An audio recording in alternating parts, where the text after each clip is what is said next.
Hello दोस्तों। तो कैसे हैं आप लोग? आई होप आप लोग अच्छे होंगे और स्वस्थ होंगे। मैं होस्ट आपकी वंदना और मैं एक कल लाइव में आई थी तो एक बात पता चली थी मुझे कि मोनिका जी की तबीयत बहुत ख़राब है और उन्होंने कुछ ऐसा अटेम्प्ट किया है जिसकी वजह से बहुत प्रॉब्लम्स हो गई थी। आई होप वो ठीक होंगी और भगवान से प्रार्थना करते हैं कि वो एकदम बहुत जल्दी स्वस्थ हो जाएं और फिर से वो अपनी डेली रूटीन में आ सकें। तो बस भगवान उन्हें जल्दी से ठीक कर दें। और आज के लिए तो मैं इतना ही कहना चाहूँगी कि कल रात को सचिन जी लाइव आए थे और लाइव में उन्होंने बताया कि वो मोहाली में है और एक मूवी थिएटर मतलब शॉपिंग मॉल में थे, वहाँ मूवी देखने के लिए गए हैं। पर ऐसा कैसे हो सकता है? घर में इतनी ज़्यादा प्रॉब्लम्स हैं और इसके बाद वो मूवीज़ देख रहे हैं और इधर उधर घूम रहे हैं और बेचारी मनीषा घर में अकेली है और वो परेशान है, रो रही है, बिलख रही है, पर उनको इस चीज़ की कोई भी परवाह नहीं है। पर हाँ, उन्होंने एक चीज़ बताई कि जो वो सुपर चैट वाला मामला था उसमें उनका कोई हाथ नहीं है, उन्होंने ऐसा कुछ भी नहीं किया था और उन्हें तो पता भी नहीं है कि ऐसा कैसे हो गया। तो उन्होंने कहा कि ये सब चीज़ें जो भी आग में घी डालने का काम कर रहा है उसी ने किया है और इसमें भाई साहब का कोई भी हाथ नहीं है। तो हो सकता है इनका हाथ ना हो, हम लोग भी उनके ऊपर इस बात पर ट्रस्ट कर सकते हैं क्योंकि इनकी बहन सुचिता उन्होंने भी ये चीज़ बताई है कि जिस वक्त वो लाइव आई थी नेहा जी, उस वक्त ये लोग वीडियो देख रहे थे, लाइव देख रहे थे। अगर देख रहे थे तो अगर इन भैया ने इनके सुपर चैट की होती तो भाभी को पता होता क्योंकि उस वक्त भाभी भी उनकी साथ में बैठी थी। तो ये बात तो क्लियर हो गई कि ये इन्होंने नहीं किया था।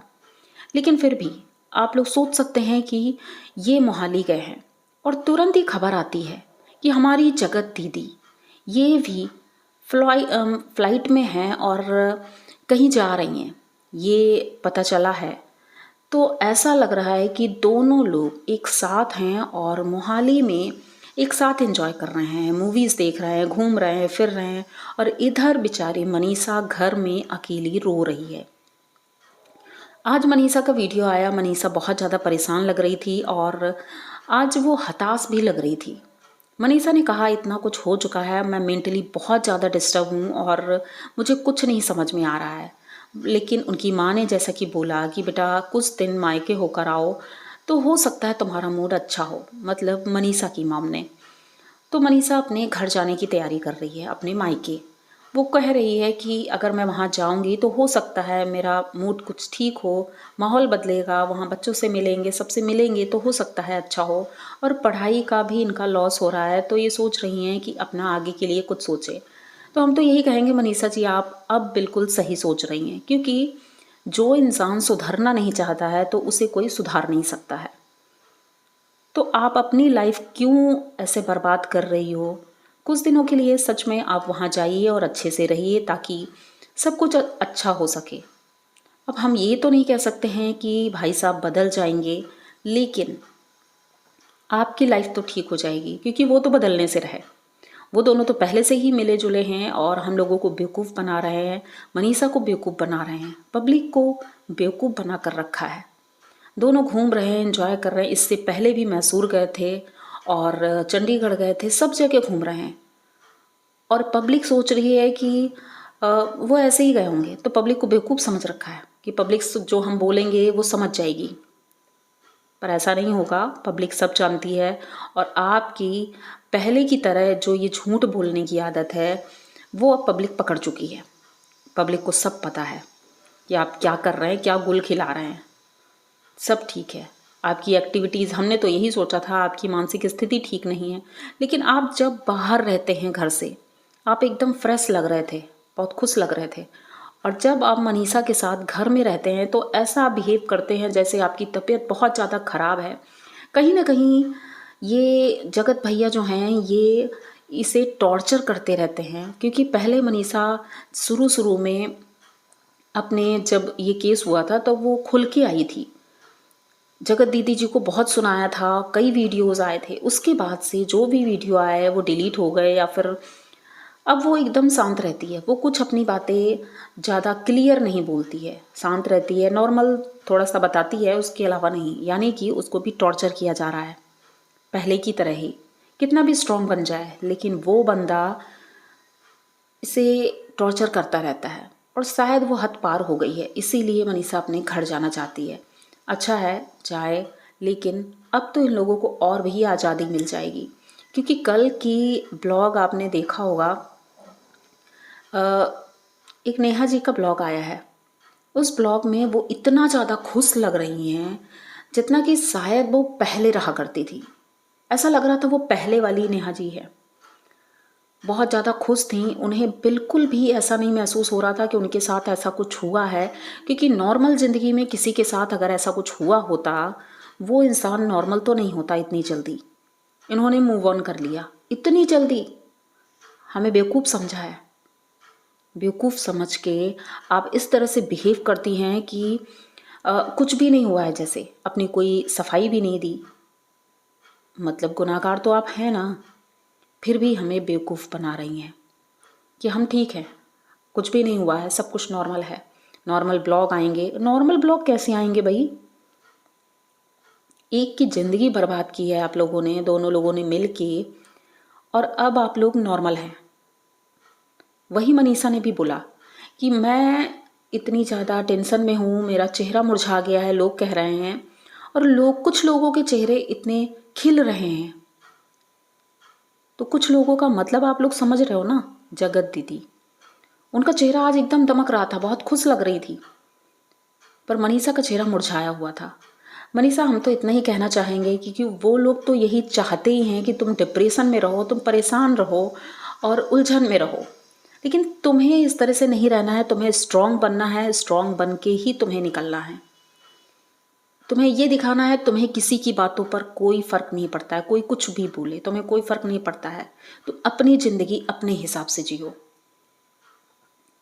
क्योंकि दुनिया बहुत ख़राब है। और जब अपना ही इंसान ख़राब होता है, कहते हैं ना अपना सिक्का खोटा तो दूसरों का क्या देखना, तो वही चीज़ है। जब अपना ही सिक्का खोटा है तो हम दूसरों को कुछ भी नहीं कह सकते हैं। यहाँ तक कि अप्सरा मॉम का भी वीडियो आया, उन्होंने बताया है अपने बच्चे को हर तरह से वो समझाने की कोशिश कर रही हैं। उन्होंने सचिन को यहाँ तक कि ये भी धमकी दे दी है, अगर तुम नहीं सुधरे तो मैं तुम्हें अपनी प्रॉपर्टी से बेदखल कर दूंगी। अब आप लोग सोच सकते हैं क्या सचिन को कोई फ़र्क पड़ेगा? बिल्कुल नहीं, क्योंकि उनके पास ऑलरेडी इतना पैसा है, घर है, सब कुछ है, तो प्रॉपर्टी वो लेकर क्या करेंगे? उन्हें प्रॉपर्टी की बिल्कुल ज़रूरत नहीं है और वो अच्छे से जी सकते हैं। तो आंटी जी, आपका प्रयास तो ठीक था, लेकिन अब इन सब बातों का कोई फ़र्क नहीं पड़ता है। बच्चे बड़े हो गए हैं तो उन्हें इस तरह से नहीं, प्यार से समझाया जाता है। डांट कर ये इस तरह से करके नहीं समझा सकते हैं हम। लेकिन आपके लिए तो हैट्स ऑफ है कि आपने बहुत प्रयास किया, अपने बच्चों का बहुत साथ दिया, जितना कि कोई भी नहीं देता है। आप एक अच्छी माँ हैं, ये तो साबित कर दिया आपने। लेकिन होना तो वही है जो भगवान चाहते हैं। कोई कितना भी जब नीचे गिर जाता है ना, तो उसे उठाने के लिए जो झुकता है वो भी गंदा ही हो जाता है। वही हाल हुआ मोनिका जी का। उन्होंने बहुत कोशिश की थी सब कुछ ठीक हो जाए, लेकिन कुछ तो ऐसा हुआ है जिस वजह से उन्हें ऐसा कदम उठाना पड़ा, और बहुत ही ज़्यादा गलत हुआ। पता नहीं आगे और क्या होने वाला है, क्योंकि एक तरफ सुमित जी को भी बीच में घसीटा जा रहा है कि भाई वो भी इसमें शामिल हैं। कॉल रिकॉर्डिंग आती है, उसमें भी मतलब ऐसी ऐसी बातें कट करके लगाई गई हैं जिससे कि पब्लिक को गुमराह किया जाए। अगर कॉल रिकॉर्डिंग ही लगानी थी तो पूरी लगाते ना, जिससे पब्लिक को समझ में आता आखिर हो क्या रहा है। पर वो भी क्लियर नहीं है। ये तीसरा बंदा जो बिचौलिया है वो आग में घी का काम कर रहा है, और अब वो किनारे हो रहा है कि मुझे कोई मतलब नहीं है, मुझे कोई मतलब नहीं है, जिसको जो करना है वो करो। पहले तो रायता फैला दिया, अब समेटने का समय आया तो सब भाग लिए। और इधर ये दोनों तो सोच रहे हैं कि बस कितनी जल्दी रास्ता साफ हो और हम दोनों फिर से एक हो जाएं। रास्ता साफ का मतलब आप लोग समझ रहे हो? क्लियर तो नहीं बोलूँगी, लेकिन आप लोग खुद समझदार हैं, समझ सकते हैं कि रास्ता क्लियर किसको बोलते हैं। इन्होंने सोचा था, प्लानिंग थी इनकी, कि एक दिन ऐसा आएगा जब हम सबको बता देंगे, दोनों एक साथ मिलके और फिर हम दोनों एक साथ रहेंगे। पर ऐसा हो ना सका, बीच में ही बात फैल गई और सचिन जी की जो इंसल्ट इन्होंने की वहाँ पर, उस वजह से ये रायता फैल गया और बीच में जो बिचौलिया है उसने बात को सब जगह फैला दिया। तो अब तो कुछ नहीं हो सकता है, अब जो भी होगा भगवान जाने क्या ही होगा। और हम तो यही प्रार्थना करते हैं सब कुछ अच्छा हो, ठीक हो। और इस तरह की उलझन भरी ज़िंदगी से तो अच्छा है कि कोई अच्छी ज़िंदगी अलग रह के भी जी जा सकती है। मनीषा को तो यही सलाह देंगे कि ठीक है, तुम अपने पति को बहुत मानती हो, लेकिन कैसा पति? वो पति जब तुम्हें कुछ मानता ही नहीं है तो ये सारी चीज़ें बेमानी हैं कि तुम उसके लिए अपनी ज़िंदगी बर्बाद कर रही हो। बस खुश रहो, मस्त रहो, हम तो यही कहेंगे। और अपना ध्यान रखो और अपने घर वालों का ध्यान रखो। मिलते हैं नेक्स्ट वीडियो में, तब तक के लिए नमस्कार।